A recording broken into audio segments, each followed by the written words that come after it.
আপনি আপনি এখানে কেন? অন্য কোথাও থাকার কথা ছিল। হ্যাঁ, আশ্রমের বাইরে। ওই শাম্বু বলেছিল না। চুপ করো নিশাদ, আর কোনো কথা বলো না। সে তুমি কিছু বলো বা না বলো, কে করেছে, কি করেছে, কখন করেছে, আমি সব জানি। হ্যাঁ, কিন্তু শাম্বু শাম্বু কোথায়? উনি এলেন না কেন? শাম্ব সেখানেই আছে যেখানে ওর থাকার কথা।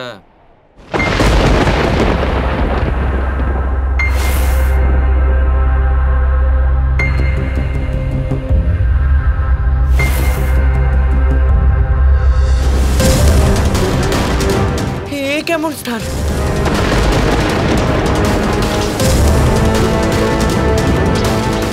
কোথায় আমি?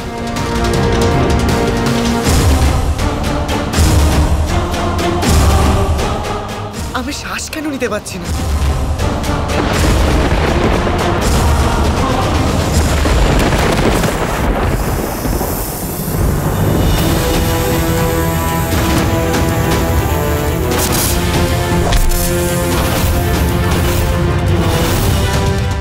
কিভাবে সম্ভব?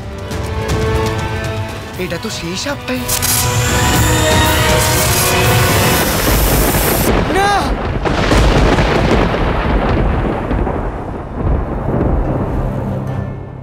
আমি তো সাপটাকে ধরেছিলাম, তাহলে আমি এই স্বপ্ন কি করে দেখলাম যে ও আমাকে গ্রাস করছে? তাহলে আজ আমরা ধর্মশাস্ত্রের বিষয়ে এক মুহূর্ত। এই, একে তো তুমি দেরি করে এলে, আমার পাঠদানে বাধা দিলে, আর এইভাবে সোজা বসে পড়ছো ক্ষমা না চেয়েই। আমি ক্ষমা চাই না। চাইতে হবে। আর তাছাড়া ক্ষমা চাইতে লজ্জা কিসের? তুমি নিজের ভাইদের সাথে বসতে চাও নাকি? ক্ষমা।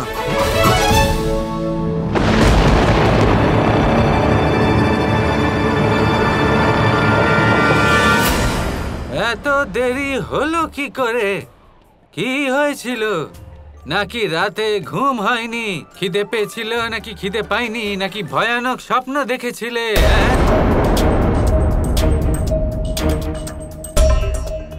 তুমি আমাকে দেখো দেখো দেখো, এত বয়স্ক আমি, তাও সঠিক সময়ে উঠে পড়ি।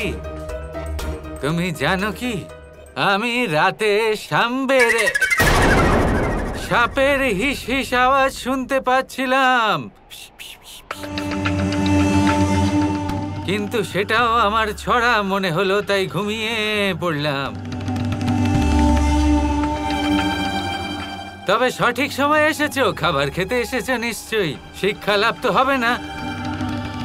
চলো চলো খেতে চলো সবাই।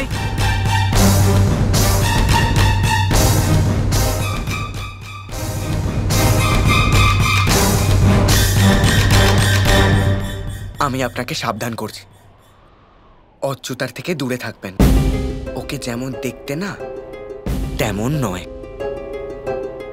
কি আর বলি তোমাকে, ও সত্যি আসলে কে তা দেখে বোঝা যায় না। শাম্বু, তোমার এরকম কেন মনে হয়? আমি ওনার সাথে উপহাস করার ষড়যন্ত্র করেছিলাম, উনি আমাকেই ফাঁসিয়ে দিলেন। উনি নিশ্চয়ই কিছু মায়া জানেন। আমাকে জানতে হবে যে ওনার কাছে কি শক্তি আছে। অবশ্যই খোঁজ নাও, যদি জানতে পারো আমাকেও জানিও।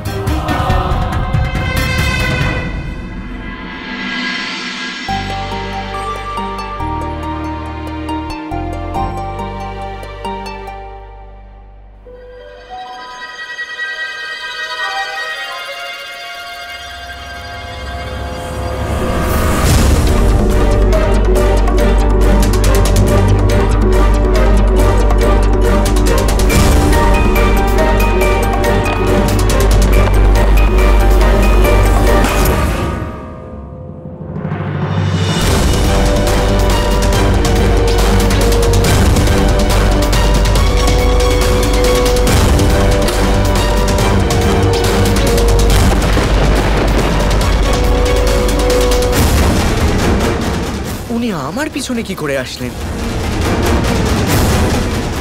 এই মহিলা তাহলে সত্যিই মায়াবী নয় তো?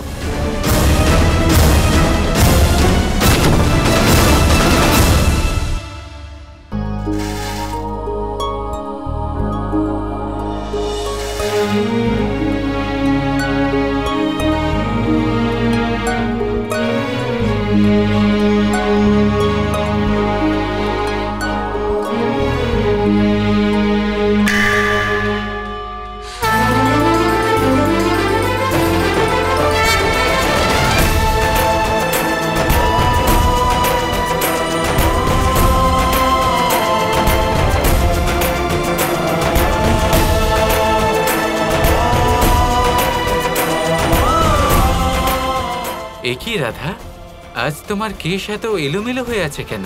এটা আগলে রাখার মানুষ অন্য কোথাও ছিল তাই।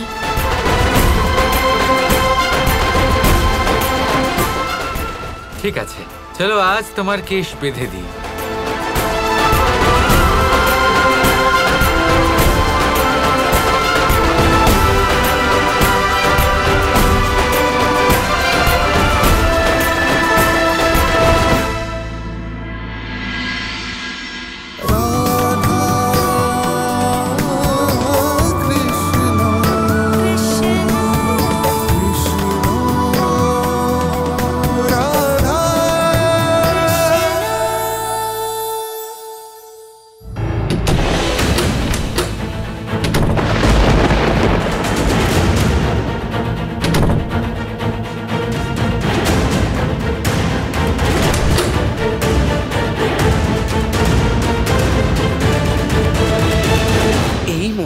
নিশ্চয়ই কোনো মায়া করছেন।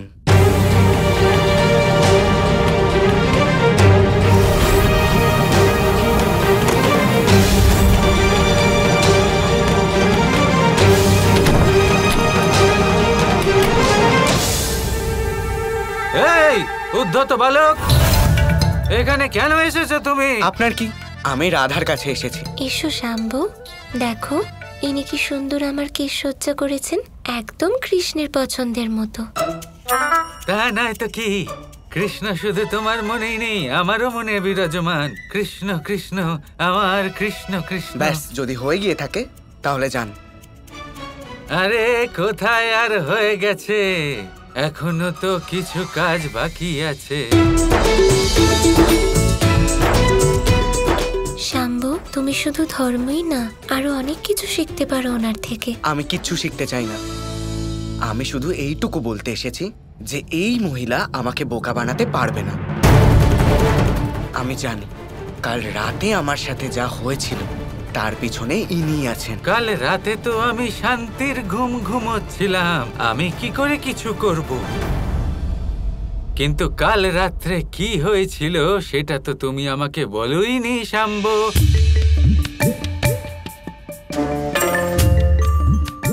কিছু না। আমি তো কাল দিনের বেলাতেই বলে দিয়েছিলাম শাম্ভু, যদি অনুচিত উদ্দেশ্যে কর্ম করো তাহলে তো উল্টোই হবে।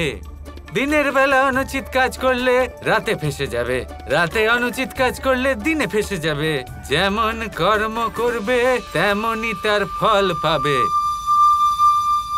ফল বলতে মনে পড়লো আমার খিদে পেয়েছে রাধা, আমি বাকি কাজ পরে করে নেব অন্য কোথাও, ঠিক আছে?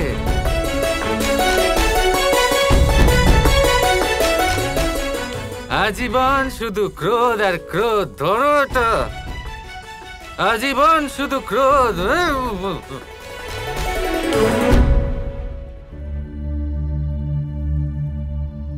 দেখুন রাধা, আমার মনে হয় না এই মহিলার সাথে আপনার মেশা উচিত। এটাই ঠিক হবে যে আপনি ওনার সাথে মিশবেন না, যাই হয়ে যাক না কেন। এটা কি বলছো শাম্ভু? এ কিভাবে সম্ভব? আমরা পুরনো বন্ধু। কিন্তু আমার এই বন্ধুত্ব পছন্দ হচ্ছে না। যদি আমি আবার আপনাকে ওনার সাথে দেখি তাহলে সেটা আর ভালো হবে। এতদিন আমি আপনাকে ছেড়ে দিয়ে এসেছি কারণ আপনি হলেন একজন নারী, দুর্বল আপনি। কিন্তু আর নয়, ওনার থেকে দূরে থাকবেন।